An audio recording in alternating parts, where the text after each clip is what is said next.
सारासुत जोहार इन दो सारना धर्म गुरु चेला कनिं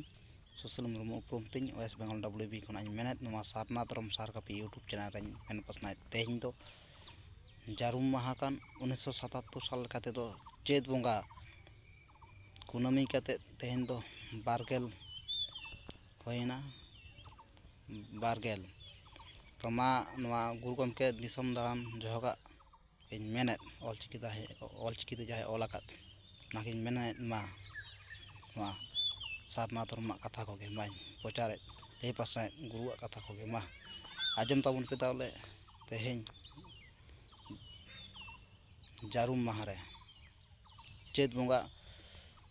बारगेल तेन होइना आबो लेकाते दो मा माñ लेके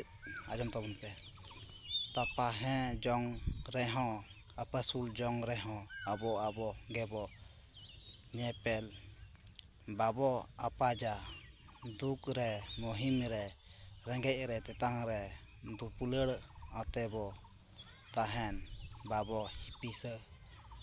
ओना मुचेद एन ओना पोरेना बात रे बैहड़ रे कुड़ी कोड़ा आते गड़ो गबड़ो कामी धन बो आर्चावा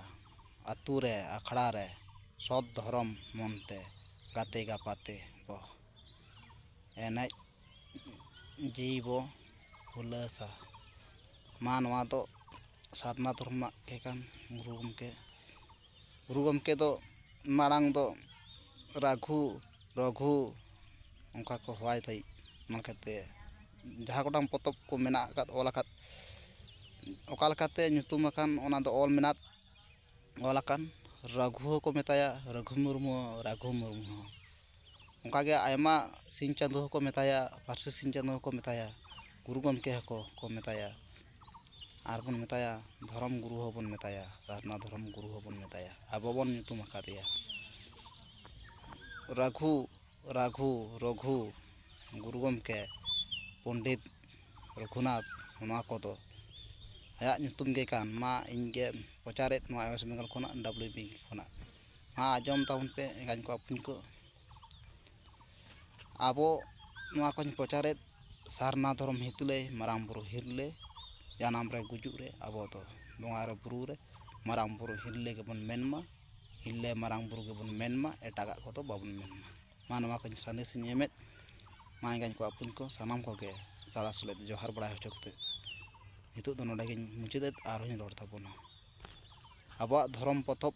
धर्म ग्रंथ तो होना हितेल हित हर बार हित दो हितेल होते तो हर सेरेम बात बाखे मार्गे मेना आकात नोआ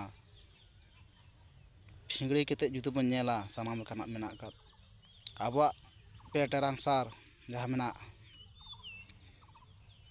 ओना को बन व्यवहार मा सारना